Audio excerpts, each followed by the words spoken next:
Hello, I am Jason Lando, the Chief of Police for the Frederick Police Department. Today I'm going to address deeply troubling allegations involving an officer of our agency.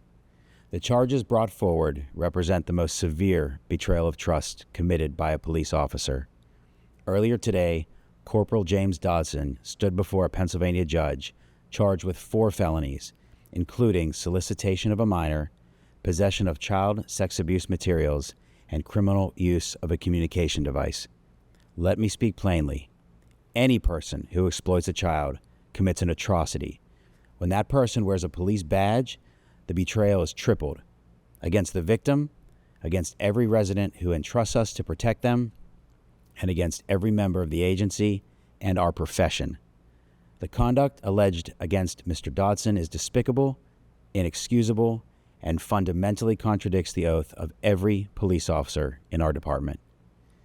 At the Frederick Police Department, the expectation is crystal clear. Every employee, sworn or civilian, is expected to act with integrity, uphold the law, and protect the people we serve, especially our most vulnerable.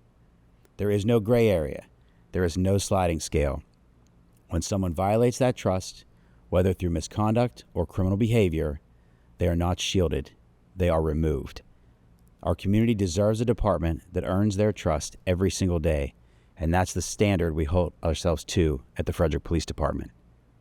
In August of 2024, an FPD employee reported through their chain of command a potentially criminal act committed by Mr. Dodson in the state of Pennsylvania. And that information was immediately reported to our command staff, including myself. We immediately contacted the Pennsylvania State Police to handle the criminal allegation, and we suspended Dodson's police powers.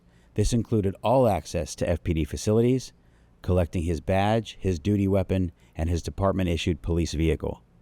In addition to the criminal investigation, we felt it necessary to conduct an administrative or internal investigation as well. Recognizing the need for that impartial internal review, we entered into an agreement with the Montgomery County, Maryland Police Department to lead that internal investigation. That investigation remains active today. Effective immediately upon Monday's charges being filed, Mr. Dodson's suspension remains in place, pending the outcome of the criminal matter. And let me be clear, if these allegations are proven true in a court of law, Mr. Dodson will have no place in law enforcement or within the Frederick Police Department family. Accountability will be delivered and justice will take its course. I am proud of the thousands of law enforcement professionals, both sworn and civilian, who show up every day determined to do the right thing for the right reason. No one hates a corrupt cop more than a good cop. The men and women who honor this badge understand that a single act of corruption diminishes every act of service and erodes the trust they have worked so hard to earn. This badge is a symbol of the trust the community places in us. When that trust is broken, so is the right to wear the badge. If these allegations are upheld, the badge Mr. Dodson once wore as an FPD police officer will be permanently removed from circulation.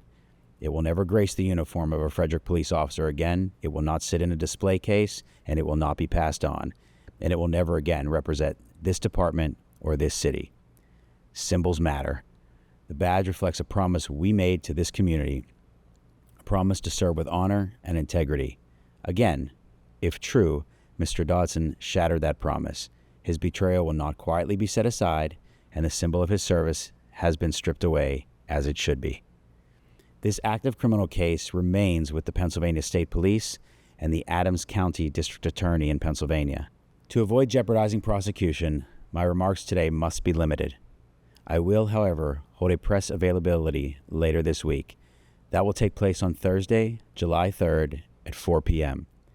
At that time, I'll answer what I legally can and reaffirm our commitment to complete transparency. To the men and women of the Frederick Police Department, I want to thank you.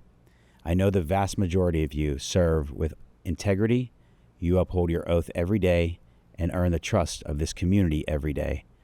I appreciate the work you do, especially in moments like this, when the actions of one individual cast a shadow over all of us. Stand firm in your commitment to the values that brought you to this profession. And lastly, to our community and anyone hearing this news, we know how painful and damaging these types of situations are. You deserve to be protected by individuals with integrity.